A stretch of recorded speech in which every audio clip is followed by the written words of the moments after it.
ಓಂ ಶ್ರೀ ನಾಗಶಕ್ತಿ ವಿನಾಯಕಾಯ ನಮಃ. ಪವಿತ್ರ ನಾಗ, ತಮೋಗುಣ, ರಜೋಗುಣ, ಸತ್ವಗುಣ, ಷಟ್ಕೋಣ, ತ್ರಿಕೋಣ. ಶ್ರೀ ನಾಗಶಕ್ತಿ ವಿನಾಯಕ ಮಂಡಲ. ಓಂ ಶ್ರೀ ನ ಗ ಶ ತಿ ವಿ ನ ಯ ಕ ಯ ನ. ಮಹ. ಓಂ ಶ್ರೀ ನಾಗಶಕ್ತಿ ವಿನಾಯಕಾಯ ನಮಃ. ಶ್ರೀ ನಾಗಶಕ್ತಿ ವಿನಾಯಕನ ಚರಣಾರವಿಂದಗಳಿಗೆ ನಮಿಸುತ್ತಾ ಈಗ ಈ ಮಾಸದ ಗ್ರಹಗತಿಗಳನ್ನು ನೋಡೋಣ. ಓಂ ಶ್ರೀಮಾತ್ರೇ ನಮಃ. ಓಂ ಪಿತ್ರೇ ನಮಃ. ಓಂ ಗುರುಭ್ಯೋ ನಮಃ. ಓಂ ಶ್ರೀ ನಾಗಶಕ್ತಿ ವಿನಾಯಕಾಯ ನಮಃ. ಓಂ ಕುಲದೇವತಾಭ್ಯೋ ನಮಃ. ನಮಸ್ತೆ ಮಿತ್ರರೇ. ನಿಮ್ಮ ಜ್ಞಾನದ ಪರಿಧಿಯನ್ನು ಸೂಚಿಸುವ, ಹಾಗೆಯೇ ನಿಮ್ಮ ಮೂಲ ಉದ್ದೇಶವನ್ನು ಬಿಂಬಿಸುವ, ನಿಮ್ಮ ಸಂಸ್ಕಾರದ ಕನ್ನಡಿಯಂತಿರುವ ನಿಮ್ಮೆಲ್ಲರ ಕಾಮೆಂಟ್ಗಳನ್ನು ನಾನು ನಿರೀಕ್ಷಿಸ್ತೇನೆ. ದಯವಿಟ್ಟು ಕಾಮೆಂಟ್ ಮಾಡಿ, ಅದೇ ರೀತಿಯಾಗಿ ಸಬ್ಸ್ಕ್ರೈಬ್ ಮಾಡಿ, ಶೇರ್ ಮಾಡೋ ಮೂಲಕ ಪ್ರೋತ್ಸಾಹಿಸಿ, ಅನೇಕರ ಜೀವನಕ್ಕೆ ಬೆಳಕಾಗಿ. ಆತ್ಮೀಯರೇ, ಈ ಒಂದು ವಿಶೇಷವಾದ ವೈಶಿಷ್ಟ್ಯತೆ ಉಳ್ಳಂತಹ ಆಷಾಢ ಮಾಸಕ್ಕೆ ತಮಗೆಲ್ಲರಿಗೂ ಕೂಡ ಆತ್ಮೀಯ ಸ್ವಾಗತ. ವಿಶೇಷವಾದ ವೈಶಿಷ್ಟ್ಯತೆ ಆಷಾಢ ಮಾಸ. ಮೊದಲು ಪೌರ್ಣಿಮೆಯು 29/7/26 ಬುಧವಾರದಂದು ಸಂಘಟಿಸುವ ಉತ್ತರಾಷಾಢ ನಕ್ಷತ್ರದಲ್ಲಿ ಸಂಘಟಿಸುವ ಪೂರ್ಣಿಮೆ. ಅದು ಬುಧವಾರದಂದು ಘಟಿಸ್ತಾ ಇದೆ. ಅದು ಉತ್ತರಾಷಾಢ ನಕ್ಷತ್ರದಲ್ಲಿ ಆಗುವುದರಿಂದ ಇದು ಆಷಾಢ ಮಾಸವಾಗಿ ಪರಿಣಮಿಸಿದೆ. ಮಕರ ರಾಶಿಯಲ್ಲಿ ಪೌರ್ಣಿಮೆಯ ಒಂದು ಚಂದ್ರನ ನೇರವಾದಂತಹ ಇನ್ನೊಂದು ಸ್ಥಳದಲ್ಲಿ, ಅರ್ಥಾತ್ ಸಪ್ತಮದಲ್ಲಿ, ಈ ಕರ್ಕಾಟಕ ರಾಶಿಯಿಂದ ಸಪ್ತಮದಲ್ಲಿ ಪೌರ್ಣಿಮೆ. ಇದು ಮೊದಲನೆಯ ವೈಶಿಷ್ಟ್ಯತೆ. ಎರಡನೆಯದಾಗಿ ಆಷಾಢ ಮಾಸ ಪ್ರಾರಂಭವಾಗ್ತಾ ಇರುವುದು 15/7, ಅವತ್ತು ಕೂಡ ಈ ಒಂದು ಬುಧವಾರವೇ ಇರುವಂಥದ್ದು. ಅಷ್ಟೇ ಅಲ್ಲ, ಬುಧಗ್ರಹ ತನ್ನ ಸ್ವಂತ ಮನೆಯಾದಂತಹ ಮಿಥುನ ರಾಶಿಯಿಂದ ಕರ್ಕಾಟಕ ರಾಶಿಗೆ ಪ್ರವೇಶ ಮಾಡ್ತಾ ಇರುವಂಥದ್ದು ಬುಧವಾರದಂದೇ.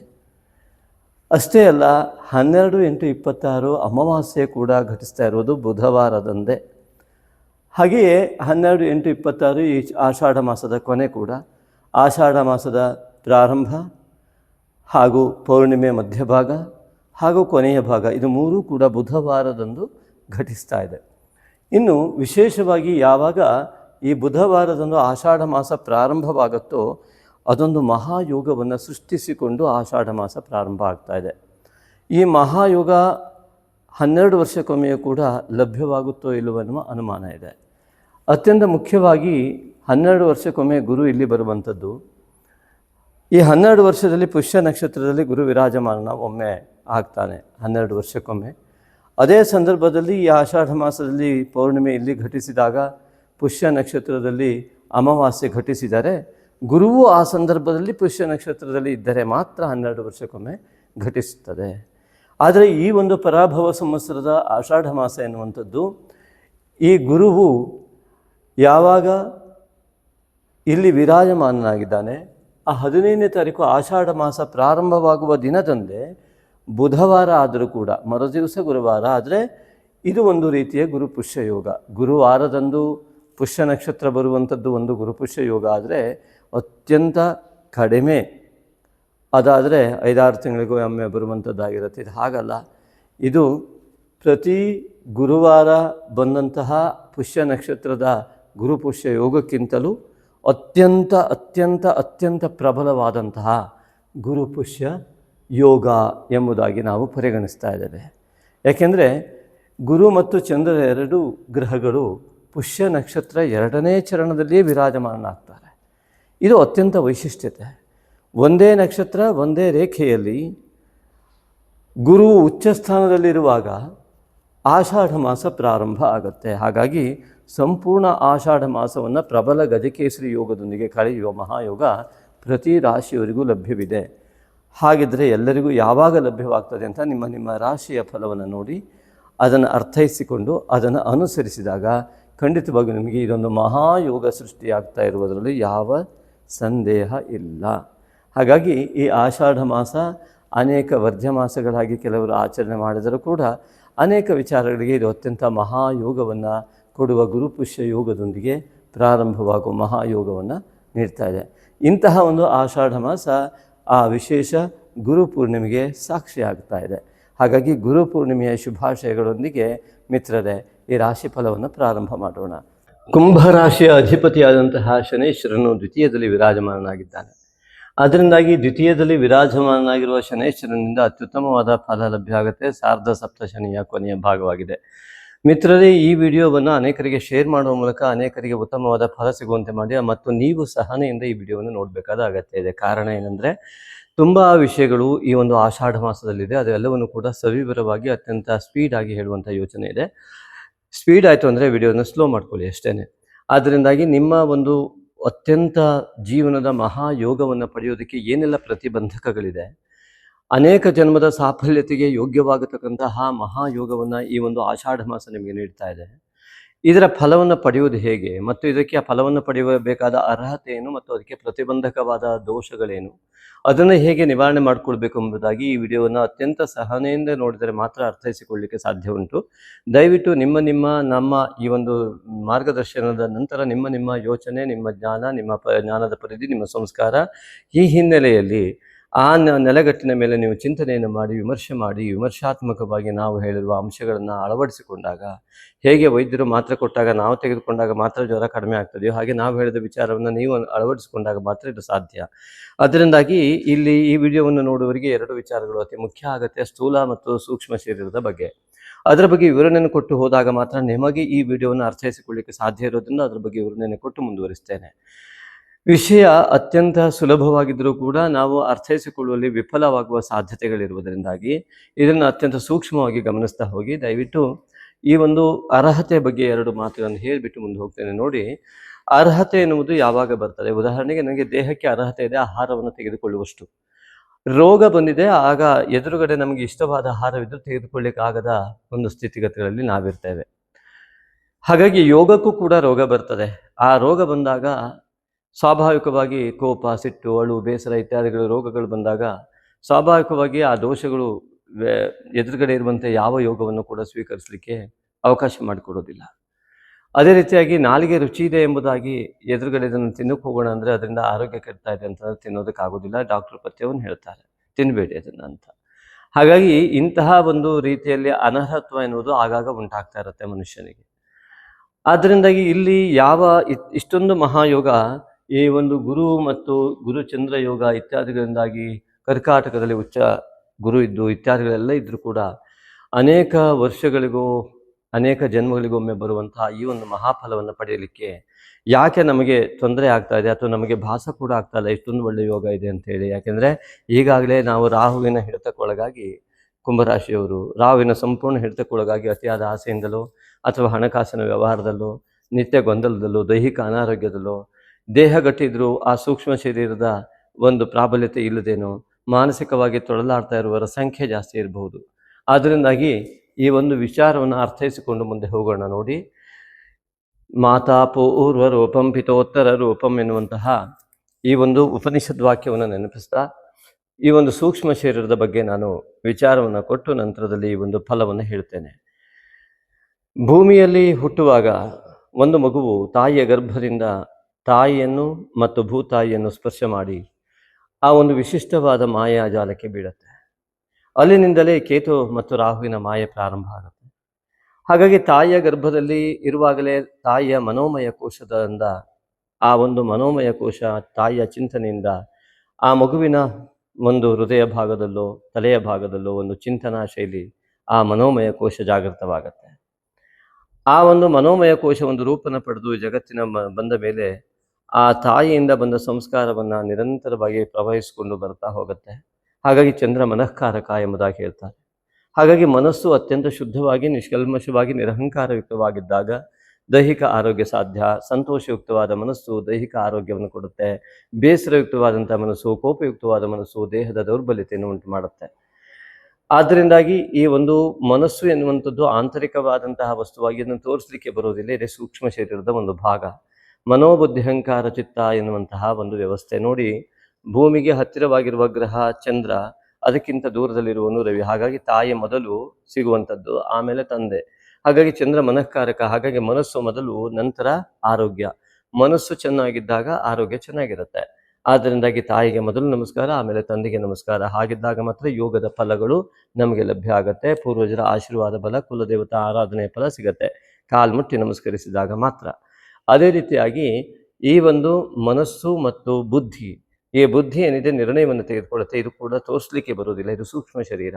ಆದ್ದರಿಂದ ಮನಸ್ಸಿನ ಯೋಚನೆಗಳ ಪ್ರಾಬಲ್ಯತೆಯ ಮೇಲೆ, ಆ ಮನಸ್ಸಿನ ಯೋಚನೆಗಳು ಎಷ್ಟು ಪ್ರಬಲವಾಗಿವೆ ಮತ್ತು ಎಷ್ಟು ಧನಾತ್ಮಕವಾಗಿ ನಮ್ಮ ಜೀವನದ ಉನ್ನತಿಗೆ ಕಾರಕವಾಗ್ತಕ್ಕಂಥ ಯೋಚನೆಗಳು ಸೃಷ್ಟಿಯಾಗ್ತಾ ಇವೆ, ಆ ಬ್ರಹ್ಮತತ್ವ ಜಾಗೃತ ಆಗ್ತಾ ಇದೆ ಅನ್ನುವುದರ ಆಧಾರದ ಮೇಲೆ ನಮ್ಮ ನಿರ್ಣಯಗಳು ಹೊರಬಿದ್ದು ಜೀವನದ ನಿರ್ಣಯ ಆಗತ್ತೆ.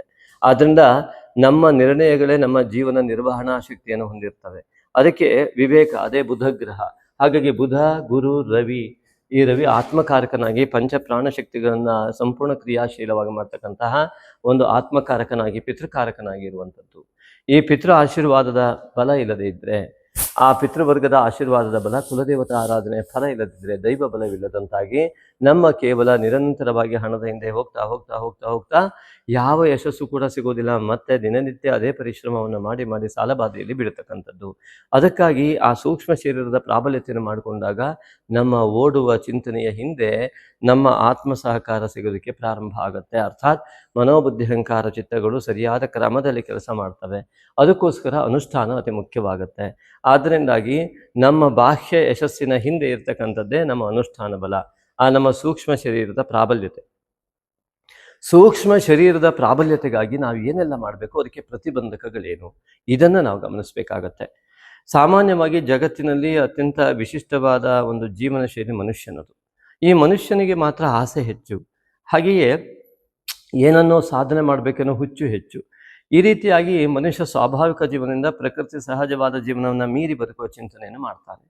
ಆದ್ದರಿಂದ ಆ ಚಿಂತನೆ ತಪ್ಪಲ್ಲ. ಆ ಚಿಂತನೆಯನ್ನು ಯಶಸ್ಸುಗೊಳಿಸಲಿಕ್ಕೆ ಬರುವ ಪ್ರತಿಬಂಧಕತ್ವವನ್ನು ನಿವಾರಣೆ ಮಾಡಿಕೊಳ್ಳೋದು ತುಂಬ ಮುಖ್ಯ. ಆ ಒಂದು ನಿವಾರಣೆಗಾಗಿ ಇರ್ತಕ್ಕಂತಹ ಮಾರ್ಗಗಳೇನು ಇತ್ಯಾದಿಗಳನ್ನು ಸರಿಯಾಗಿ ಸೂಕ್ಷ್ಮವಾಗಿ ಗಮನಿಸ್ತಾ ಹೋಗಿ, ಮೊದಲನೇದಾಗಿ ನಾವು ನೋಡಿದಾಗ ಶನೈಶ್ವರ ಕರ್ಮಫಲದಾತನಾಗಿ ರಾಶಿಯ ಅಧಿಪತಿಯಾಗಿರ್ತಕ್ಕಂಥವನು ದ್ವಿತೀಯದಲ್ಲಿ ಕುಟುಂಬ ಕ್ಷೇತ್ರ ಮತ್ತು ಹಣಕಾಸಿನ ಕ್ಷೇತ್ರದಲ್ಲಿ ವಿರಾಜಮಾನನಾಗಿ ಅತ್ಯುತ್ತಮವಾದ ಫಲವನ್ನು ಅನೇಕರಿಗೆ ಕೊಡ್ತಾನೆ. ಯಾರಿಗೆ ನಿರಹಂಕಾರ ನಿಸ್ವಾರ್ಥತೆಗಳಿದ್ದು ಅವರಿಗೆ ಅತ್ಯುತ್ತಮವಾದ ಫಲವನ್ನು ಖಂಡಿತವಾಗಿ ಕೊಟ್ಟಿದೆ ಕೂಡ. ಆದರೆ ರಾಹುವಿನ ಈ ಒಂದು ಉಪಸ್ಥಿತಿ ಇದ್ದಾಗ ರಾಹುವಿನ ಪ್ರಾಬಲ್ಯಕ್ಕೆ ಒಳಗಾದವರಿಗೆ ಸ್ವಾಭಾವಿಕವಾಗಿ ಅಹಂಕಾರ, ಆಸೆ ಇತ್ಯಾದಿಗಳಿಂದ ಮನಸ್ಸು ಸದಾ ಗೊಂದಲಮಯವಾಗಿದ್ದು ಅತ್ಯಂತ ವ್ಯಗ್ರವಾಗುವಂತಹ ಮನಸ್ಥಿತಿಗಳು ಇರ್ತದೆ.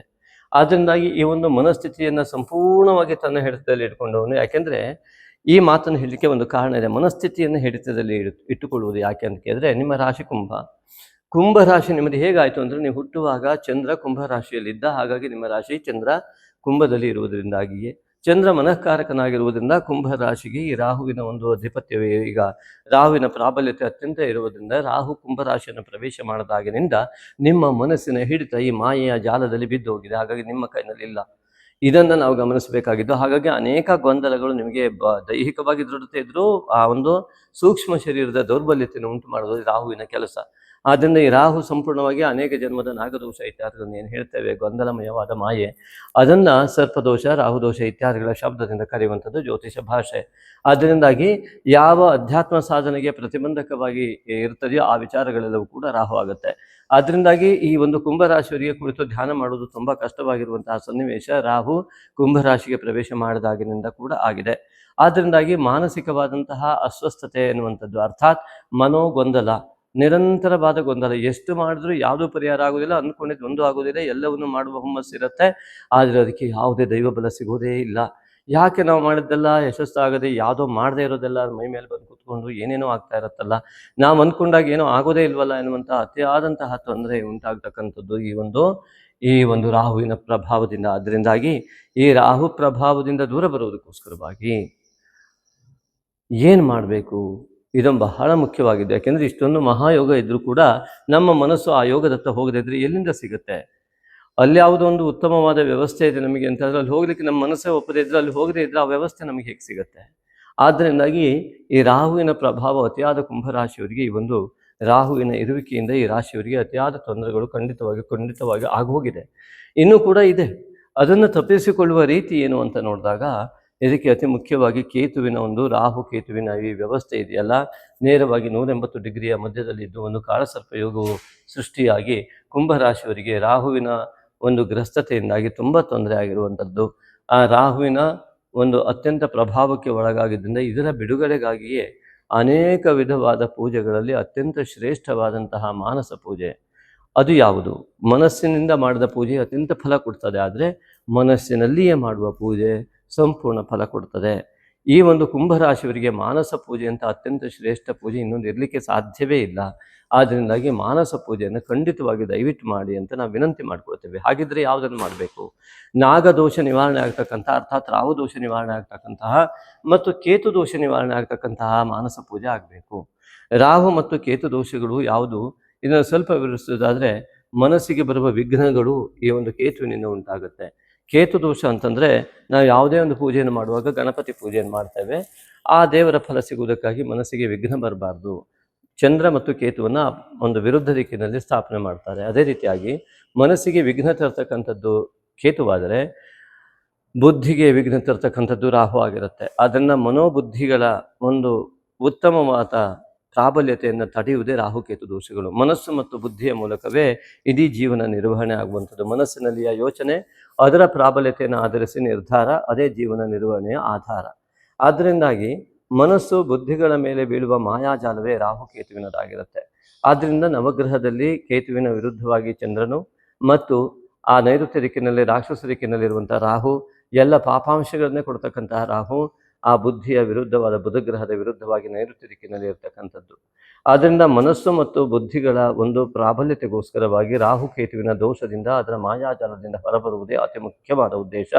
ಹಾಗಾಗಿ ವಿಘ್ನಗಳು ಬರದೇ ಇರುವ ರೀತಿಯಲ್ಲಿಯೇ ಮೂಲಾಧಾರ ಚಕ್ರದ ಅಧಿಪತಿಯಾದ ಮಹಾಗಣಪತಿಯ ಆರಾಧನೆಯನ್ನು ಹೇಳಿ ಪೂಜೆಗಳಿಗೆ ವಿಘ್ನ ಬರಬಾರದು ಎಂಬುದಾಗಿ ಆರಾಧನೆ ಸನಾತನ ಧರ್ಮದಲ್ಲಿ ನಿರಂತರವಾಗಿ ನಡೆದುಕೊಂಡು ಬಂದಿರುವಂಥದ್ದು. ಸನಾತನ ಧರ್ಮ ಇದು ಅತ್ಯಂತ ಮುಖ್ಯವಾದಂತಹ ಒಂದು ಆಚರಣೆ. ರವಿ ಸನಾತನ, ಚಂದ್ರ ಸನಾತನ, ಹಾಗೆಯೇ ಬುಧ ಸನಾತನ, ಪೃಥ್ವಿ ತೇಜೋ ವಾಯುರಾಕಾಶ ಪಂಚಭೂತಗಳು ಸನಾತನ, ಎಲ್ಲವೂ ನಿತ್ಯ ನೂತನವಾಗಿರುವುದಕ್ಕೆ ಅವೆಲ್ಲ ಸನಾತನ.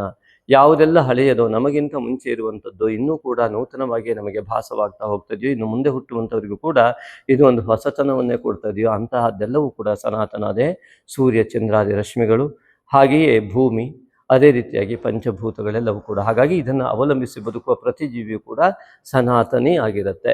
ಇಂತಹ ಸಮಸ್ತ ಸನಾತನಗಳಿಗೂ ಕೂಡ ಗುರುಪೂರ್ಣಿಮೆಯ ಶುಭಾಶಯಗಳೊಂದಿಗೆ ಈ ಒಂದು ಆಷಾಢ ಮಾಸದಲ್ಲಿ ಮೊದಲು ನಾಗಶಕ್ತಿ ವಿನಾಯಕನ ಮಾನಸ ಪೂಜೆಯನ್ನು ಮಾಡಿ. ಅತ್ಯಂತ ಪ್ರಧಾನವಾಗಿ ಇದನ್ನು ನೀವು ಮಾಡಿದಾಗ ಮಾತ್ರ ನಿಮ್ಮ ಉತ್ತಮ ಫಲ ಲಭ್ಯವಾಗೋದಕ್ಕೆ ಸಾಧ್ಯ. ಹಾಗಾಗಿ ಹೇಗೆ ಮಾಡೋದು ಸ್ವಾಮಿ ಅಂತ ಕೇಳಿದ್ರೆ, ಈಗಾಗಲೇ ನಮ್ಮ ವಿಡಿಯೋ ನೋಡ್ತಾ ಇದ್ದವರಿಗೆ ಗೊತ್ತಿದೆ. ಗೊತ್ತಿಲ್ಲದೆ ಇದ್ದವರು ಅಕಸ್ಮಾತ್ತಾಗಿ ನೀವು ನೋಡಿ, ನೀವು ಒಂದು ಉದ್ಧಾರ ಆದರೆ ಈ ಸಮಾಜದ ಒಂದು ಬಿಂದು ಉದ್ಧಾರ ಆದ ಹಾಗೆ, ಅತ್ಯುತ್ತಮವಾದ ಫಲ ನಿಮಗೆ ಲಭ್ಯವಾದರೆ ಈ ಸಮಾಜದ ಒಂದು ವ್ಯಕ್ತಿಗೆ ಅತ್ಯುತ್ತಮವಾದ ಫಲ ಲಭ್ಯವಾದ ಹಾಗೆ, ಹೀಗೆ ಅನೇಕರಿಗೆ ಇದೇ ರೀತಿ ಆದಾಗ ಇಡೀ ಸಮಾಜವೇ ಉತ್ತಮ ಫಲವನ್ನು ಅನುಭವಿಸೋದಕ್ಕೆ ಕಾರಣ ಆಗುತ್ತೆ. ಹಾಗೆ ಅನೇಕರಿಗೆ ಈ ವಿಡಿಯೋವನ್ನು ಶೇರ್ ಮಾಡಿ ಅಂತ ತಮ್ಮಲ್ಲಿ ವಿನಂತಿ ಮಾಡ್ತಾ, ನಿಮ್ಮ ವಿಶಾಲ ಮನೋಭಾವನೆಗೆ ನಮ್ಮ ಧನ್ಯವಾದವನ್ನು ಹೇಳ್ತಾ, ಈ ಒಂದು ವಿಡಿಯೋವನ್ನು ನೋಡಿ ಇದನ್ನು ಅನುಸರಿಸ್ತಾ ಹೋದರೆ ನಿಮಗೆ ಉತ್ತಮವಾದ ಫಲ ಸಿಗ್ತದೆ ಅಂತ ಆದಾಗ, ನಿಮಗೆ ಮಾನಸ ಪೂಜೆ ಅಗತ್ಯ ಇದೆ ಅಂತ ನಾವು ಹೇಳಿದಾಗ, ಅದನ್ನು ಪಡೆಯೋದು ಹೇಗೆ, ಮಾಡೋದು ಹೇಗೆ ಅಂತ ಹೇಳಿದಾಗ, ಯಾವುದೇ ಹಣಕಾಸಿನ ಅಗತ್ಯ ಇಲ್ಲ. ಹಣಕ್ಕೋಸ್ಕರವಾಗಿ ಅಲ್ಲ, ವಿಶ್ವಶಾಂತಿಗಾಗಿ ನಮ್ಮ ಸಂಕಲ್ಪ ಇರ್ತಕ್ಕಂಥದ್ದು. ಅದಕ್ಕೋಸ್ಕರವಾಗಿ ನಿಮಗೆ ಒಳಿತಾಗಲಿ ಅಂತ ಬಯಸುವ ಸನಾತನ ಧರ್ಮದ ಸರ್ವೇ ಜನ ಸುಖಿನೋ ಭವಂತು ಎನ್ನುವ ವಾಕ್ಯದಂತೆ ನಾವು ನಿಮಗೆ ಸಹಾಯವನ್ನು ಯಾವ ರೀತಿ ಮಾಡಲಿಕ್ಕೆ ನಮ್ಮಿಂದ ಸಾಧ್ಯ ಇದೆ ಅಂತಂದರೆ, ಈ ಮಾನಸ ಪೂಜೆಯನ್ನು ನಿಮಗೆ ಕೇವಲ ವಾಟ್ಸಪ್ನಲ್ಲಿ ಮಾನಸ ಪೂಜೆ ಅಂತ ಹಾಕಿದರೆ ಸಾಕು. ಅದರ PDF ಮತ್ತು ಮಾನಸ ಪೂಜೆಗೆ ಯೋಗ್ಯವಾದಂಥ ನಾಗಶಕ್ತಿ ವಿನಾಯಕನ ಪ್ರತಿಬಿಂಬವುಳ್ಳ ಆ ಒಂದು ಫೋಟೋ ಇತ್ಯಾದಿಗಳನ್ನು ಯಾವುದೇ ಹಣಕಾಸಿನ ಆಸೆಯಿಂದಲ್ಲ, ನೇರವಾಗಿ ನಿಮ್ಮ ಅಭಿವೃದ್ಧಿಗಾಗಿ ಉತ್ತಮವಾದ ಮನೋಸಂಕಲ್ಪದೊಂದಿಗೆ, ಭಾವನೆಯೊಂದಿಗೆ ನಾವು ನಿಮಗೆ ಕಳಿಸ್ತೇವೆ. ನಿಮ್ಮ ಜೀವನ ಅತ್ಯುತ್ತಮವಾಗಲಿ ಎನ್ನುವ ದೃಷ್ಟಿಯ ಭಾವನೆಯಿಂದಲೇ ನಾವು ಕಳಿಸ್ತೇವೆ. ಹಾಗಾಗಿ ಆ ಒಂದು ಉಪಾಸನಾ ಶಕ್ತಿಯನ್ನು ನೀವು ಜಾಗೃತ ಮಾಡಿಕೊಂಡು ಸೂಕ್ಷ್ಮ ಶರೀರದ ಪ್ರಾಬಲ್ಯತೆಯನ್ನು ಹೆಚ್ಚು ಮಾಡಿಕೊಳ್ಳಿ. ದಯವಿಟ್ಟು ನಾಗಶಕ್ತಿ ವಿನಾಯಕನ ಮಾನಸ ಪೂಜೆಯನ್ನು ಮಾಡಿ. ಆ ನಾಗಶಕ್ತಿ ವಿನಾಯಕನ ಮಾನಸ ಪೂಜೆಯನ್ನು ಮಾಡ್ತಾ ನಿಮ್ಮ ಈ ಒಂದು ದೋಷಗಳು ನಿವಾರಣೆ ಆಗೋದಕ್ಕೆ ನಿರಂತರವಾಗಿ ನೀವು ಒಂದೇ ಸಮಯದಲ್ಲಿ ಮಾಡಿದಾಗ ನಿಮಗೆ ಅನುಭವಕ್ಕೆ ಬಂದೇ ಬರ್ತದೆ. ದಯವಿಟ್ಟು ಮಾಡಿ. ಆ ಮೂಲಕವಾಗಿ ನಿಮ್ಮ ಯೋಗವನ್ನು ಸೃಷ್ಟಿ ಮಾಡಿಕೊಳ್ಳಿ. ಹಾಗಾಗಿ ರಾಹುವಿನ ಕಪಿಮುಷ್ಟಿಯಿಂದ ನೀವು ತಪ್ಪಿಸಿಕೊಳ್ಳಿಕ್ಕೆ ನಾಗಶಕ್ತಿ ವಿನಾಯಕನ ಮಾನಸ ಪೂಜೆ ಅತ್ಯಂತ ಶ್ರೇಷ್ಠ ಅನ್ನುವುದರಲ್ಲಿ ಯಾವ ಸಂದೇಹ ಇಲ್ಲ. ಅದನ್ನು ಮಾಡ್ತಾ ಬನ್ನಿ. ದ್ವಿತೀಯದಲ್ಲಿ ಶನೇಶ್ವರ, ದ್ವಿತೀಯಾಧಿಪತಿ 6ನೇ ಮನೆಯಲ್ಲಿ ಉಚ್ಚ ಸ್ಥಾನದಲ್ಲಿ ಇರುವುದರಿಂದಾಗಿ ಶತ್ರುಗಳು ನಿಮ್ಮ ಹಣಕಾಸನ್ನು ಇಟ್ಟುಕೊಂಡು ನಿಮಗೆ ನಿಮ್ಮ ಹಣವನ್ನು ಕೇಳುವಾಗ ಮಿತ್ರರು, ಕೊಡುವಾಗ ಶತ್ರುಗಳಾಗ್ಬಿಡ್ತಾರೆ. ಇದೇ ಆ ಒಂದು ದ್ವಿತೀಯಾಧಿಪತಿ 6ನೇ ಮನೆಯಲ್ಲಿರುವಂಥ ದೋಷ. ಹಾಗಾಗಿ ಗುರು ಆರಾಧನೆ ಕೂಡ ಮಾಡಿ. ವಿಶೇಷವಾಗಿ ಗುರು ಆರಾಧನೆಯನ್ನ ಗುರುಪೂರ್ಣಿಮೆಯ ದಿವಸವಾಗಿ ತಾಯಿ ತಂದೆಯ ಗುರುಗಳಾಗಿದ್ದರಿಂದ ಈ ಗುರುವು ರವಿಯಲ್ಲಿ ಅಸ್ತವಾಗುವುದರಿಂದ ಪಿತೃವಿನ ಒಂದು ಮೂಲಕವೇ ಗುರುವಿನ ಅನುಗ್ರಹ ನಿಮಗೆ ಲಭ್ಯವಾಗುವ ಅನಿವಾರ್ಯತೆ ಇರುವುದರಿಂದಾಗಿ ಕೂಡ ನೀವು ಖಂಡಿತವಾಗಿಯೂ ಕೂಡ ತಾಯಿ ತಂದೆಯನ್ನು ಪೂಜಿಸಿ, ಕೂರಿಸಿ, ನಮಸ್ಕರಿಸಿ. ನಿಮಗೆ ತಾಯಿ ತಂದೆ ಇಲ್ಲದಿದ್ದರೆ ಭಾವದಲ್ಲಿ ತಂದೆ ತಾಯಿಯನ್ನು ನೆನೆದುಕೊಂಡು ಪೂಜಿಸಿ. ಹಾಗೂ ನೀವು ಪಿತೃಋಣ ಮಾತೃಋಣವನ್ನು ತೀರಿಸಲಿಕ್ಕೆ ಅಸಾಧ್ಯವಾಗಿದ್ದರಿಂದ ಗುರುಪೂರ್ಣಿಮೆಯಂತಹ ಮಹಾಪರ್ವದಲ್ಲಿ ತಾಯಿ ತಂದೆಯನ್ನು ಪೂಜಿಸಿ, ಅನಂತರದಲ್ಲಿ ಆ ತಾಯಿ ತಂದೆಯ ಆಶೀರ್ವಾದವನ್ನು ಪಡೀತಾ ನಿಮ್ಮ ಅಹಂಕಾರ ಎಲ್ಲ ರೀತಿಯಾದಂಥ ದೋಷಗಳನ್ನು ತಾಯಿ ತಂದೆಯ ಚರಣದಲ್ಲಿ ಅರ್ಪಣೆ ಮಾಡಿ ಭಕ್ತಿ ಭಾವದಿಂದ ಶರಣಾಗಿ ಅವರಿಗೆ ಮಾತೃತ್ವ ಪಿತೃತ್ವಕ್ಕೆ ಗೌರವ ನೀಡುತ್ತಾ, ನೀವು ಎಷ್ಟು ಮಾಡಿದ್ರೂ ತಾಯಿ ತಂದೆಗೆ ಏನನ್ನೂ ದಾನ ಮಾಡಲಾರಿದೆ. ಯಾಕೆಂದರೆ ನೀವೇನೇ ದಾನ ಮಾಡಿದ್ರು ತಾಯಿ ತಂದೆ ದಾನ ಮಾಡಿದ ಈ ಶರೀರದಿಂದಲೇ ಮಾಡಬೇಕಾಗತ್ತೆ. ಆದ್ದರಿಂದಾಗಿ ಭಕ್ತಿ ಭಾವದಿಂದ ನೋಡಿ, ಭಕ್ತಿ ಜಾಗೃತವಾಗುವಂಥ ಹೃದಯ ಭಾಗ ಏನಿದೆ ಅಲ್ಲೇ ಬುಧ ಇದ್ದಾನೆ. ಹಾಗಾಗಿ ಬುಧ ಭಾವನೆಯ ಮತ್ತು ಅಧಿಕಾರಿ ಆಗ್ತಾನೆ. ಆದ್ದರಿಂದಾಗಿ ಆ ವಿವೇಕ ಜಾಗೃತವಾಗುವುದೇ ಹೃದಯದಿಂದ. ಆ ಭಕ್ತಿ ಭಾವನೆ ಅನಾಹತ ಚಕ್ರ ಇರ್ತಕ್ಕಂತಹ ಸ್ಥಾನ. ಆದ್ದರಿಂದ ಹನುಮಂತ ಇಲ್ಲಿ ರಾಮ ಸೀತೆಯರನ್ನ ಎದೆಯ ಭಾಗದಲ್ಲಿ ಬಿರಿದು ತೋರಿಸಿರುವಂಥದ್ದು. ಆದ್ದರಿಂದ ಅನಾಹತ ಚಕ್ರ ಇರ್ತಕ್ಕಂತಹ ಯಾವ ಹೃದಯ ಭಾಗದಲ್ಲಿ ಬುಧನ ಒಂದು ಬಂದಿರುವಂಥದ್ದು ಆಂಜನೇಯನ ಆರಾಧನೆಯನ್ನು ನೀವು ಮಾಡಲಿಕ್ಕೆ ಯೋಗ್ಯರಾಗಿದ್ದೀರಿ. ಅದನ್ನು ಕೂಡ ಮಾಡುವ ಮೂಲಕ ಭಕ್ತಿ ಭಾವವನ್ನು ಜಾಗೃತ ಮಾಡಿಕೊಂಡು ತಾಯಿ ತಂದೆಗೆ ವಸ್ತ್ರಾದಿ ದಾನಗಳನ್ನು ಮಾಡಿ, ಅರ್ಥಾತ್ ನಿಮ್ಮ ಭಕ್ತಿ ಭಾವವನ್ನು ವಸ್ತ್ರಾದಿಗಳ ಮೂಲಕ ಸಮರ್ಪಣೆಯನ್ನು ಮಾಡಿ. ಆ ಮೂಲಕ ನಿಮ್ಮ ತಾಯಿ ತಂದೆಯ ಅನುಗ್ರಹ ಪಡೆಯುವ ಮೂಲಕವಾಗಿ ಈ ಶತ್ರುತ್ವ ನಿವಾರಣೆಯನ್ನು ಮಾಡಿಕೊಳ್ಳಿ. ಹಾಗೆಯೇ ನಾಗಶಕ್ತಿ ವಿನಾಯಕನ ಮೂಲ ಮಂತ್ರವನ್ನು ಅಮಾವಾಸ್ಯೆ ಮತ್ತು ಪೌರ್ಣಿಮೆಯಂದು ಲೋಕದ ಆಕಾಂಕ್ಷೆಗಳ ಪಡೆಯುವುದಕ್ಕಾಗಿ ಅಮಾವಾಸ್ಯೆಂದು ಮಾಟ ಮಂತ್ರ ದೃಷ್ಟಿದೋಷಾದಿಗಳ ನಿವಾರಣೆಗೆ ಇಲ್ಲಿ ನಾವು ಸದಾ ನಿಯೋಜಿಸ್ತಾ ಇದ್ದೇವೆ. ಆದ್ದರಿಂದಾಗಿ ನಾಗಶಕ್ತಿ ವಿನಾಯಕನ ರಾಹುಕೇತು ದೋಷ ನಿರ್ಮೂಲನಾ ಮೂಲ ಕಾರಣವಾದಂತಹ ಯಾವುದೇ ಮಾಟ ಮಂತ್ರ ಮಾಡುವವರು ರಾಹುವಿನ ಪ್ರಭಾವದಿಂದ ಮಾಡ್ತಾರೆ. ಹಾಗಾಗಿ ಇಂತಹ ದೋಷಾದಿಗಳು ನಿವಾರಣೆ ಆಗಲಿಕ್ಕೋಸ್ಕರವಾಗಿ ಆ ಒಂದು ನಾಗಶಕ್ತಿ ವಿನಾಯಕನ ಮೂಲ ಮಂತ್ರ ಹವನಕ್ಕೆ ತಮಗೂ ಕೂಡ ನಿಮಗೆ ಇಷ್ಟವಾದ ಕಾಣಿಕೆಯನ್ನು ಕಳುಹಿಸುವ ಮೂಲಕವಾಗಿ, ನಿಮ್ಮ ಹೆಸರನ್ನು ಕಳುಹಿಸುವ ಮೂಲಕವಾಗಿ ನಿಮ್ಮ ಸಂಕಲ್ಪವನ್ನು ಇಲ್ಲಿ ಮಾಡಿಕೊಳ್ಳಿಕ್ಕೆ ಅವಕಾಶ ಕೊಟ್ಟಿದ್ದೇವೆ. ಆ ಒಂದು ಅವಕಾಶವನ್ನು ಬಳಸಿಕೊಳ್ಳಿಕ್ಕೆ ನಿಮಗೆ ನಿಮ್ಮ ಇಷ್ಟದಂತೆ ನಿಮ್ಮ ಇಷ್ಟದ ಕಾಣಿಕೆಯನ್ನು ಕಳುಹಿಸಲಿಕ್ಕೆ ಅವಕಾಶ ಇದೆ. ಒತ್ತಾಯ ಅಲ್ಲ, ನಿಮ್ಮ ಇಷ್ಟ. ಹಾಗಾಗಿ ಈ ಒಂದು ಪ್ರತಿ ಹುಣ್ಣಿಮೆ ಮತ್ತು ಅಮಾವಾಸ್ಯೆಯಿಂದ ನಡೆಯುವಂತಹ ಈ ಒಂದು ವಿಶಿಷ್ಟವಾದ ನಾಗಶಕ್ತಿಯ ಮೂಲ ಮಂತ್ರದ ಹವನಕ್ಕೆ ತಮ್ಮ ಸಹಕಾರ ಇದ್ದಾಗ ಅದು ಇನ್ನೂ ಹೆಚ್ಚಿನ ಜನರಿಗೂ ಕೂಡ ಅದು ತಲುಪ್ತಾ ಹೋಗುತ್ತೆ. ಅದೆಲ್ಲ ರೀತಿಯಿಂದಾಗಿ ನಿಮ್ಮ ಇಷ್ಟವಾಗಿರುತ್ತೆ. ಅದೇ ರೀತಿಯಾಗಿ ವಿಶೇಷವಾಗಿ ಅಮಾವಾಸ್ಯೆ ಮತ್ತು ಪೌರ್ಣಿಮೆಯೆಂದು ನಿತ್ಯ ಅನುಷ್ಠಾನವನ್ನು ಮಾಡ್ತಾ, ಇದು ನೋಡಿ ದಕ್ಷಿಣಾಯನ 17/7/26 ಪ್ರಾರಂಭ ಆಗ್ತದೆ. ರವಿ ಮಕರ ಸಂಕ್ರಾಂತಿಯ ವೃತ್ತ ಇಲ್ಲಿದ್ದು ಇಲ್ಲಿ ಕರ್ಕಾಟಕ ಸಂಕ್ರಾಂತಿ ವೃತ್ತವನ್ನು ಪ್ರವೇಶ ಮಾಡ್ತಾ ಇದ್ದಾನೆ. ಮಕರ ಸಂಕ್ರಾಂತಿ ವೃತ್ತದಿಂದ ಬಂದು ಕರ್ಕಾಟಕ ಸಂಕ್ರಾಂತಿ ವೃತ್ತವನ್ನು ಪ್ರವೇಶ ಮಾಡ್ತಾ ಇದ್ದಾನೆ. ಹಾಗಾಗಿ ಕರ್ಕಾಟಕ ಸಂಕ್ರಾಂತಿ ವೃತ್ತದಲ್ಲಿ ನಿಂತು ಮಕರ ಸಂಕ್ರಾಂತಿ ವೃತ್ತವನ್ನು ನೋಡ್ತಾ ಇದ್ದಾನೆ. ಹಾಗಾಗಿ ಕರ್ಕ ಸಂಕ್ರಮಣ ಮತ್ತು ಮಕರ ಸಂಕ್ರಮಣ ಅಂತ ನಾವೇನು ಹೇಳ್ತೇವೆ, ರವಿಯ ಒಂದು ಚಲನೆಯಿಂದ. ಈ ರವಿಯು ಕರ್ಕಾಟಕದಲ್ಲಿರುವಾಗ ಇಲ್ಲಿ ಚಂದ್ರನು ಮಕರ ಸಂಕ್ರಾಂತಿ ವೃತ್ತದಲ್ಲಿ ಹುಣ್ಣಿಮೆಯನ್ನು ಘಟಿಸ್ತಾ ಇದ್ದಾನೆ. ಆದ್ದರಿಂದಾಗಿ ಅತ್ಯಂತ ವಿಶಿಷ್ಟವಾದ ಭೌಗೋಳಿಕ ವ್ಯವಸ್ಥೆ ಇದು, ವಿಸ್ಮಯ ಕೂಡ. ಅದರಲ್ಲಿ ಈ ರವಿಯ ಒಂದು ವಿಶಿಷ್ಟತೆಯಿಂದಾಗಿ ದಕ್ಷಿಣಾಯನ ಪ್ರಾರಂಭ ಆಗ್ತಾ ಇದೆ. ಅರ್ಥಾತ್ ರವಿಯು ದಕ್ಷಿಣಾಭಿಮುಖವಾಗಿ ಹೋಗ್ತಾ ಇದ್ದಾನೆ ಅಂದರೆ ಭೂಮಿ ಉತ್ತರಾಭಿಮುಖವಾಗಿ ತಿರುಗ್ತಾ ಇದೆ ಅಂತ ಅರ್ಥ. ಹಾಗಾಗಿ ಉತ್ತರಾಭಿಮುಖವಾಗಿ ವಾಲ್ತಾ ಇದೆ ಅಂತ ಅರ್ಥ. ಹಾಗಾಗಿ ದಕ್ಷಿಣಾಯನ ಪ್ರಾರಂಭವಾದಾಗಿನಿಂದ ಭೂಮಿಯ ಉತ್ತರತ್ವ ಎನ್ನುವಂಥದ್ದು ಏನಿದೆಯಲ್ಲ, ಉತ್ತರದಲ್ಲಿ ಗುರುವಿನ ಸ್ಥಾಪನೆಯನ್ನು ಮಾಡ್ತೇವೆ. ಹಾಗಾಗಿ ಜ್ಞಾನಕ್ಕೋಸ್ಕರವಾಗಿ, ಅಧ್ಯಾತ್ಮ ಉನ್ನತಿಗೋಸ್ಕರವಾಗಿ, ಸಾಧನೆಗೆ ಯೋಗ್ಯವಾದಂಥದ್ದೇ ದಕ್ಷಿಣಾಯನ. ಹಾಗಾಗಿ ಶುಭ ಕರ್ಮಗಳಿಗೆ ನಿಷೇಧ.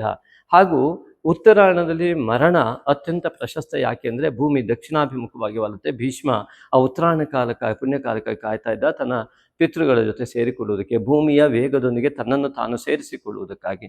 ಆದ್ದರಿಂದಾಗಿ ಆ ಒಂದು ದಕ್ಷಿಣಾಯನ ಮತ್ತು ಉತ್ತರಾಯಣದ ಪ್ರಾಮುಖ್ಯತೆಯನ್ನು ನಾವು ಅರ್ಥ ಮಾಡಿಕೊಂಡಾಗ ಈ ಒಂದು ದಕ್ಷಿಣಾಯನ ಅತ್ಯಂತ ಈ ಒಂದು ಚತುರ್ವಿಧ ಅಂತಃಕರಣ ಅರ್ಥಾತ್ ಸೂಕ್ಷ್ಮ ಶರೀರದ ಪ್ರಾಬಲ್ಯತೆಗೆ ಮಹಾಯೋಗವನ್ನು ನೀಡುತ್ತೆ. ಆದ್ದರಿಂದಾಗಿ ಇದನ್ನು ಮಹಾಯೋಗವನ್ನು ಪಡೆಯುವುದಕ್ಕೋಸ್ಕರವಾಗಿ ನೀವು ದಯವಿಟ್ಟು ಅನುಷ್ಠಾನಗಳಿಗೆ ಹೆಚ್ಚಿನ ಮಹತ್ವ ಕೊಡಿ. ಆಗ ಇಲ್ಲಿ ಅತ್ಯಂತ ಮುಖ್ಯವಾದ ಎಲ್ಲ ಫಲವನ್ನು ಅನುಭವಿಸೋದಕ್ಕೆ ಸಾಧ್ಯ ಆಗುತ್ತೆ. ಅದರಿಂದಾಗಿ ಆ ದಕ್ಷಿಣಾಯನದ ಪ್ರಾರಂಭದ ದಿವಸ ವಿಶೇಷವಾಗಿ 15/7/26 ದಕ್ಷಿಣಾಯನ 2 ದಿವಸ ಪ್ರಾರಂಭ ಆಗೋದಕ್ಕಿರುತ್ತೆ. ಅದೇ ಸಂದರ್ಭದಲ್ಲಿ ಆಷಾಢ ಮಾಸ ಪ್ರಾರಂಭವಾಗುವ ಸಮಯದಲ್ಲಿ ಗುರು ಮತ್ತು ಚಂದ್ರರು, ನಿಮ್ಮ ರಾಶಿಗೆ ಕಾರಕನಾದ ಚಂದ್ರ ಏನಿದ್ದಾನೆ ಅವನು ಮತ್ತು ಈ ಗುರು ಕೂಡ ಚಂದ್ರನ ಮನೆಯಲ್ಲಿ ಪುಷ್ಯ ನಕ್ಷತ್ರದ 2ನೇ ಪಾದದಲ್ಲಿ ಇರುವಂಥದ್ದು. ಗುರುವಾರ ದಿವಸ ಪುಷ್ಯ ನಕ್ಷತ್ರ ಬಂದಾಗ ಗುರುಪುಷ್ಯ ಯೋಗ ಅಂತ ನೀವೇನೆಲ್ಲ ಕೇಳಿದ್ದೀರಾ. ಇದಕ್ಕಿಂತ ಪ್ರಬಲವಾದ ಮಹಾಯೋಗ ಅನೇಕ ವರ್ಷಗಳ ಅನೇಕ ಜನ್ಮಗಳಲ್ಲಿ ಲಭ್ಯವಾಗ್ತಕ್ಕಂಥ ಯೋಗ ಇದು ನಿಮಗೆ ಗುರು ಪುಷ್ಯ ಯೋಗ. ನಿಮಗೆ ಖಂಡಿತವಾಗಿಯೂ ಮಹಾಯೋಗವನ್ನು, ನಿಮ್ಮ ಆ ಒಂದು ಸೂಕ್ಷ್ಮ ಶರೀರದ ಪ್ರಾಬಲ್ಯತೆಯನ್ನು ಉಂಟು ಮಾಡುವ ಮಹಾಯೋಗವನ್ನು ಸೃಷ್ಟಿ ಮಾಡಿ ಪೂರ್ವಜನ್ಮದ ಪುಣ್ಯಾಂಶವನ್ನು ಪಡೆಯುವ ಸಂಪೂರ್ಣ ಸಾಮರ್ಥ್ಯವನ್ನು ನೀಡುತ್ತೆ. ಹಾಗಾಗಿ ಅವತ್ತು ದಿವಸ ನಿತ್ಯಾನುಷ್ಠಾನವನ್ನು ಮಾಡಿಕೊಂಡು ಸಂಜೆಯ ಸಮಯದಲ್ಲಿ ಈ 3 ದಿನವೂ ಕೂಡ ವಿಶಿಷ್ಟವಾದ ಸಂಕಲ್ಪಯುತರಾಗಿ ದಯವಿಟ್ಟು ನಾಗಶಕ್ತಿ ವಿನಾಯಕನ ಮಾನಸ ಪೂಜೆಯನ್ನು, ಅಂದರೆ ತಾಯಿ ತಂದೆ ನಮಸ್ಕಾರ ಮಾಡಿ ಗುರುವಿನ ಪ್ರಾರ್ಥನೆ ಮಾಡಿಕೊಂಡು ನಾಗಶಕ್ತಿ ವಿನಾಯಕನ ಮಾನಸ ಪೂಜಾ ಆರಾಧನೆ ಮಾಡಿ ಕುಲದೇವತಾ ಆರಾಧನೆಯನ್ನು ಮಾಡಿಕೊಂಡು ನಂತರದಲ್ಲಿ ಗುರುಪರಿಷ್ಠವಾದಂತಹ ಅನೇಕ ಮಂತ್ರ ಸಾಧನೆಯನ್ನು ಮಾಡಲಿಕ್ಕೆ ಯೋಗ್ಯವಾದ ದಿವಸ ದಿವಸಗಳೇ ಆಷಾಢ ಮಾಸ. ಆಷಾಢ ಶುಕ್ರವಾರ, ಶುಕ್ರ ನೀಚನಾಗಿ ಬೇರೆ ಬಂದಿದ್ದಾನೆ. ಹಾಗಾಗಿ ಶುಕ್ರನ ಆಧಿಕ್ಯತೆಗೆ ಲಕ್ಷ್ಮೀನಾರಾಯಣನ ಆರಾಧನೆ ಬೇಕಾಗುತ್ತೆ. ಆದ್ದರಿಂದಾಗಿ ಲಕ್ಷ್ಮೀ ಪೂಜೆ, ಶುಕ್ರವಾರದ ಆಷಾಢ ಶುಕ್ರವಾರ ಪೂಜೆ ಇತ್ಯಾದಿಗಳನ್ನು ಖಂಡಿತವಾಗಿ ಭಕ್ತಿಪೂರ್ವಕವಾಗಿ ಮಾಡುವ ಮೂಲಕವಾಗಿ ಈ ಒಂದು ಆಷಾಢ ಮಾಸದಲ್ಲಿ ಯಾವ ಹೀನತ್ವ ಇದೆ ಅದನ್ನು ತೂಗಿಸಿಕೊಳ್ಳುವ ವ್ಯವಸ್ಥೆ ಮಾಡಿ ಇಂತಹ ಮಹಾಪರ್ವವನ್ನೆಲ್ಲ ಆಚರಿಸುವುದು ಭೌಗೋಳಿಕವಾದ ವಿಸ್ಮಯದೊಂದಿಗೆ ನಮ್ಮ ಗುರುಪೂರ್ಣಿಮೆ ಅಲ್ಲಿ ಆಚರಣೆ ಆಗ್ತಾ ಇರ್ತಕ್ಕಂಥದ್ದು. ಮಿತ್ರರೇ, ಈ ಒಂದು ಕುಂಭರಾಶಿಯವರಿಗೆ ಈ ಒಂದು ಗುರುಪೂರ್ಣಿಮೆ ಅತ್ಯಂತ ದೊಡ್ಡ ಫಲದಾಯಕ ಆಗಬೇಕು. ಯಾಕೆಂದರೆ ರಾಹು ಪ್ರಭಾವವುಳ್ಳ ಪೂರ್ಣಿಮೆ ಆಗಿದ್ದು ವ್ಯಯದಲ್ಲಿರ್ತಕ್ಕಂತಹ ಚಂದ್ರನಿಂದ ಪೂರ್ಣಿಮೆ ಆಗತಕ್ಕಂಥದ್ದು. ತಾಯಿಗೆ ನಮಸ್ಕಾರ ಮಾಡದೆ ದಯವಿಟ್ಟು ಅನುಷ್ಠಾನ ಮಾಡಬೇಡಿ, ತಾಯಿ ನಮಸ್ಕಾರ ಮಾಡಿ.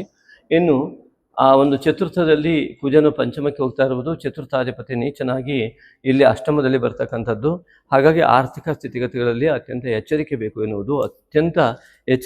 ಎನ್ನುವುದು ಶುಕ್ರ ನೀಚನಾದಾಗ ಕಂಡು ಬರ್ತಾ ಇರ್ತಕ್ಕಂಥ ವ್ಯವಸ್ಥೆ. ಯಾಕೆಂದರೆ ಶನಿ ಶುಕ್ರರು ಮಿತ್ರರಾಗಿದ್ದರು. ಶುಕ್ರ ನೀಚನಾಗಿ ಶನಿಯ ನೇರವಾದ ದೃಷ್ಟಿ ಇದು ಸಾರ್ಧ ಸಪ್ತಮ ಶನಿಯ ಕೊನೆಯ ಭಾಗವಾಗಿದ್ದು ನಿಮಗೆ ಈಗಾಗಲೇ ತೊಂದರೆ ಆರ್ಥಿಕವಾಗಿ ಉಂಟಾದರೆ ಇನ್ನೂ ಕೂಡ ತೊಂದರೆ ಆಗುವ ಯೋಗವನ್ನು ಈ ನೀಚ ಶುಕ್ರ ಮತ್ತು ಶನಿಯ ದೃಷ್ಟಿ ಎನ್ನುವಂಥದ್ದು ಅದರಿಂದ ಉಂಟಾಗತ್ತೆ.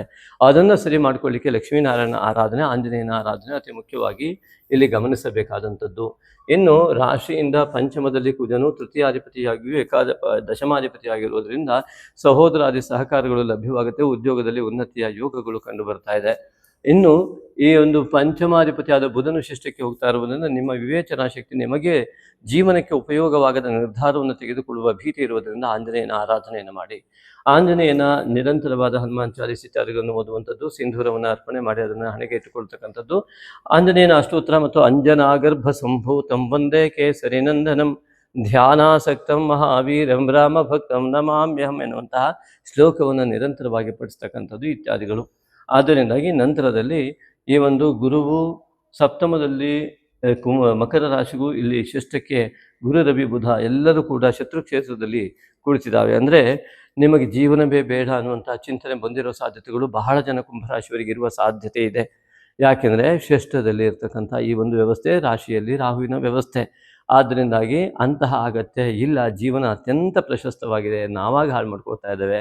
ಆ ಆತ್ಮೋನ್ನತಿಯ ಬಗ್ಗೆ ಚಿಂತನೆಯನ್ನು ಮಾಡಿ ದಿನವಿಡೀ ನಾವು ಹಣಕಾಸಿನ ಹಿಂದೆ ಓಡಿ ಈ ಒಂದು ದಿನನಿತ್ಯದ ಪರಿಶ್ರಮ ವಿಫಲವಾಗುವ ರೀತಿಯಲ್ಲಿ ಬದುಕಿರುವುದಕ್ಕಿಂತ ಅರ್ಧ ಗಂಟೆ 1 ಗಂಟೆ ಅನುಷ್ಠಾನಕ್ಕೆ ನೀವು ಬಲವನ್ನು ಕೊಟ್ಟರೆ ಆಂತರಿಕವಾದಂತಹ ಯಾವ ಸೂಕ್ಷ್ಮ ಶರೀರದ ಪ್ರಾಬಲ್ಯತೆಗೊಂಡು ಅಂತಾದರೆ ಎಂತಹ ಕೆಳಗೆ ಪ್ರಪಾತದಲ್ಲಿ ಬಿದ್ದವನು ಮೇಲ್ಗಡೆ ಬಂದು ಅತ್ಯಂತ ದೊಡ್ಡ ಉನ್ನತಿಯನ್ನು ಸಾಧಿಸಬಲ್ಲ. ಅಂತಹ ಒಂದು ಆಧ್ಯಾತ್ಮಿಕ ಶರೀರವನ್ನು ನೀವು ಪ್ರಾಬಲ್ಯ ಮಾಡಿಕೊಳ್ಳಿ. ಆ ಒಂದು ಮನಸ್ಸು ಬುದ್ಧಿ ಇತ್ಯಾದಿಗಳಿಗೆ ತರಬೇತಿಯನ್ನು ಕೊಡುವಂಥ ವ್ಯವಸ್ಥೆಯೇ ನಾಗಶಕ್ತಿ ವಿನಾಯಕನ ಮೂಲ ಮಂತ್ರದ ಮಾನಸ ಆರಾಧನೆ, ಮಾನಸ ಪೂಜೆ. ಹಾಗೆಯೇ ಸಪ್ತಮದಲ್ಲಿ ಕೇತು ಇರುವುದು ಅನೇಕರಿಗೆ ಗಂಡ ಹೆಂಡತಿಯರ ಮಧ್ಯದಲ್ಲಿ ಅನೇಕ ವಿರಸ, ದೂರ ಇರುವಿಕೆ, ಅನೇಕ ವಿಧವಾದಂತಹ ದೋಷಗಳು, ಹಸಿವಾಗದೇ ಇರುವಂತಹ ದೈಹಿಕ ಅನಾರೋಗ್ಯ ಇತ್ಯಾದಿಗಳೆಲ್ಲ ಇರ್ತದೆ. ಅದರ ಬಗ್ಗೆ ನಾಗಶಕ್ತಿ ವಿನಾಯಕನ ಆರಾಧನೆಯನ್ನು ಮಾಡುವ ಮೂಲಕ ಅತ್ಯಂತ ಹೆಚ್ಚಿನ ಫಲವನ್ನು ಪಡೆಯಿರಿ. ಅಷ್ಟಮಾಧಿ ಬುಧನೂ ಕೂಡ ಷಷ್ಠದಲ್ಲಿ ವಿರಾಜಮಾನನಾಗಿದ್ದು ಎಲ್ಲೂ ಕೂಡ ನಿಮ್ಮ ವಿವೇಚನಾ ಶಕ್ತಿ ನಿಮಗೆ ಸಹಕಾರವನ್ನು ನೀಡದೇ ಇರುವಂಥ ಸ್ಥಿತಿಗತಿಗಳು ಇರುವುದರಿಂದ ನೀವು ಆಂಜನೇಯನ ಆರಾಧನೆಯನ್ನು ಮಾಡಲೇಬೇಕು. ಆದ್ದರಿಂದ ಇಲ್ಲಿ ಸಪ್ತಮಾಧಿಪತಿಯಾದಂತಹ ರವಿಯು ಷಷ್ಠದಲ್ಲಿ ಕುಳಿತಿದ್ದಾನೆ. ಹೆಂಡತಿ ಅಥವಾ ಸಂಗಾತಿಯು ನನ್ನ ಶತ್ರು ಎನ್ನುವ ಭಾವ ಜಾಗೃತ ಆಗುತ್ತೆ. ಅಷ್ಟಮದಲ್ಲಿ ಶುಕ್ರ. ಈ ರೀತಿಯಾದ ದೋಷಯುಕ್ತವಾದಂತಹ ದಿನದಲ್ಲಿ ನಾಗಶಕ್ತಿವಿನ ಕೇತು ಬಾಧಿತವಾದ ಶುಕ್ರ ಇರ್ಬೋದು, ಸಪ್ತಮ ಬಾಧಿತವಾದ ಕೇತು ಇರ್ಬೋದು. ಅಲ್ಲಿ ಸಪ್ತಮದಿಂದ ಈ ಕೇತುವಿನ ಬಾಧೆಗೊಳಗಾದ ಎಲ್ಲ ಗ್ರಹ ಸ್ಥಿತಿಗಳಿರ್ಬೋದು. ಕೇತುವಿನ ಬಾಧೆಗೆ ನಿಮ್ಮ ಆ ಒಂದು ಸೂಕ್ಷ್ಮ ಶರೀರ ಅತಿಯಾಗಿ ಬಾಧಿತವಾಗಿದೆ. ದಯವಿಟ್ಟು ನಾಗಶಕ್ತಿ ವಿನಾಯಕನ ಆರಾಧನೆಯನ್ನು ಕ್ರಮಬದ್ಧವಾಗಿ ಮಾಡಿ ಅದರಿಂದ ಪಾರಾಗಿ. ಅದೇ ರೀತಿಯಲ್ಲಿ ಇನ್ನು ಭಾಗ್ಯಾಧಿಪತಿಯಾದ ಶುಕ್ರನು ಅಷ್ಟಮದಲ್ಲಿ ಕುಳಿತುಕೊಂಡಿದ್ದಾನೆ. ನನಗೆ ಯಾವ ದೇವರು ಕೈ ಹಿಡಿದಿಲ್ವಲ್ಲ, ನಾವು ಎಷ್ಟು ಮಾಡಿದ್ರು ಅನ್ನುವಂಥ ಅವರು ದೇವರ ಮೇಲೆ ಆಸಕ್ತಿಯನ್ನು ಬಿಟ್ಟು ಹೊರಗೆ ಹೋಗುವಂಥ ಸಾಧ್ಯತೆಗಳಿದೆ. ಅವೆಲ್ಲವೂ ಜೀವನಕ್ಕೆ ಅನುಭವವನ್ನು ನೀಡ್ತಕ್ಕಂಥ ಮಹಾಯೋಗಗಳೇ ಆಗಿದ್ದಾವೆ. ಅದು ನಿಮ್ಮ ಅಧ್ಯಾತ್ಮತೆಯತ್ತ ಇನ್ನೊಂದು ಮುಖವನ್ನು ತೋರಿಸ್ತಾ ಹೋಗುತ್ತೆ. ಅದೇ ರೀತಿಯಾಗಿ ಇನ್ನು ದಶಮದಲ್ಲಿರ್ತಕ್ಕಂತಹ ಕುಜನು, ದಶಮಾಧಿಪತಿಯಾದ ಕುಜ ಪಂಚಮದಲ್ಲಿರುವುದರಿಂದ ನಿಮ್ಮ ಜ್ಞಾನಶಕ್ತಿಯ ಮೂಲಕವಾಗಿ ಮಾಡುವ ಕೆಲಸವು ಅತ್ಯುನ್ನತವಾದಂತಹ ಫಲವನ್ನು ಕೊಡುವಂತಹ ಗ್ರಹ ಕುಜಗ್ರಹವಾಗಿ ಕಾಣ್ತಾ ಇದೆ. ಈ ಒಂದು ಆಷಾಢ ಮಾಸದಲ್ಲಿ ಕುಜಗ್ರಹದ ಪ್ರಾಬಲ್ಯತೆ ನಿಮಗೆ ಅತ್ಯುತ್ತಮವಾದಂತಹ ಫಲವನ್ನು ಕೊಡಲಿಕ್ಕಿದೆ. ಹಾಗೆಯೇ ಇನ್ನು ಏಕಾದಶಾಧಿಪತಿಯಾದ ಗುರು ಶಿಷ್ಟದಲ್ಲಿರುವುದರಿಂದ ಲಾಭಾಂಶದಲ್ಲಿ ಕೊರತೆಗಳು ಕಂಡು ಬರುವುದರಿಂದ ಗುರುವಿನ ಆರಾಧನೆಯನ್ನು ಮಾಡಿ, ಗುರುಪೂರ್ಣಿಮೆಯನ್ನು ಆಚರಣೆ ಮಾಡಿ, ವ್ಯಯಾಧಿಪತಿಯಾದಂತಹ ಶನೇಶ್ವರನು ದ್ವಿತೀಯದಲ್ಲಿರುವುದರಿಂದ ಕಳೆದಿದ್ದನ್ನು ಕೊಡುವ ಸಾಮರ್ಥ್ಯವನ್ನು ಅವನು ಇಟ್ಟಿದ್ದಾನೆ.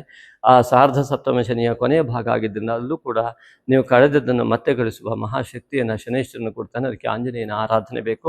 ನಾಗಶಕ್ತಿ ವಿನಾಯಕನ ಮಾನಸ ಪೂಜೆಯನ್ನು ಮಾಡ್ತಾ ನಿಮ್ಮ ಒಂದು ಆಷಾಢ ಮಾಸವನ್ನು ಪರಿಪೂರ್ಣಗೊಳಿಸಿಕೊಳ್ಳಿ ಎಂಬುದಾಗಿ ನಿಮ್ಮಲ್ಲಿ ವಿನಂತಿ ಮಾಡಿಕೊಳ್ತಾ, ಶ್ರೀ ನಾಗಶಕ್ತಿ ವಿನಾಯಕನಲ್ಲಿಂದ ತಮ್ಮ ಪರವಾಗಿ ಈ ಕುಂಭರಾಶಿ ಸಂಜಾತರೆಲ್ಲರಿಗೂ ಕೂಡ ನಾಗಶಕ್ತಿ ವಿನಾಯಕನ ಸಂಪೂರ್ಣ ಅನುಗ್ರಹ ಲಭ್ಯವಾಗಲಿ ಅಂತ ಭಕ್ತಿಪೂರ್ವಕವಾಗಿ ಪ್ರಾರ್ಥನೆ ಮಾಡಿಕೊಳ್ತೇವೆ. ನಮಸ್ತೆ. ಶ್ರೀ ನಾಗಶಕ್ತಿ ವಿನಾಯಕಾಯ ನಮಃ. ಶ್ರೀ ನಾಗಶಕ್ತಿ ವಿನಾಯಕ ಪರಿಹಾರ ಧಾಮ ಶಿವಮೊಗ್ಗ ಶಕ್ತಿಧಾಮ. ಇಲ್ಲಿ ವಿಶೇಷವಾಗಿ ನಿಮಗೊಂದು ಆಸಕ್ತರಿಗೊಂದು ಮಾಹಿತಿ. ಪ್ರತಿ ಹುಣ್ಣಿಮೆಯೆಂದು ಮಾಡುವ ನಾಗಶಕ್ತಿ ವಿನಾಯಕ ಮೂಲಮಂತ್ರ ಹವನಕ್ಕೆ ಮತ್ತು ಅಮಾವಾಸ್ಯೆಯನ್ನು ಮಾಡುವ ಶ್ರೀ ನಾಗಶಕ್ತಿ ವಿನಾಯಕ ಮೂಲಮಂತ್ರ ಹವನಕ್ಕೆ ತಮಗೆಲ್ಲರಿಗೂ ಕೂಡ ಆತ್ಮೀಯವಾದಂತಹ ಸ್ವಾಗತದೊಂದಿಗೆ ಅವಕಾಶವನ್ನು ಕಲ್ಪಿಸಿ ಕೊಡ್ತಾ ಇದ್ದೇವೆ. ಮುಖ್ಯವಾಗಿ ಹುಣ್ಣಿಮೆಯೆಂದು ಯಾವುದೇ ರೀತಿಯಾದ ವ್ಯಾಪಾರ ಅಭಿವೃದ್ಧಿ ಇರಬಹುದು, ಹಣಕಾಸಿನ ತೊಂದರೆಗಳಿದ್ದಲ್ಲಿ ಇತ್ಯಾದಿಗಳಿಗಾಗಿ ವಿಶೇಷ ಸಂಕಲ್ಪವನ್ನು, ನಿಮ್ಮ ಯಾವುದೋ ಕೆಲಸದಲ್ಲಿ ಜಯ ಆಗಬೇಕು ಇತ್ಯಾದಿಗಳಿಗೋಸ್ಕರವಾಗಿ ಆವತ್ತು ಸಾಮೂಹಿಕವಾದಂತಹ ಈ ಒಂದು ಹವನವನ್ನು ನಾವು ಆಯೋಜಿಸ್ತಾ ಇರ್ತೇವೆ ಪ್ರತಿ ಹುಣ್ಣಿಮೆ ಮತ್ತು ಅಮಾವಾಸ್ಯೆ.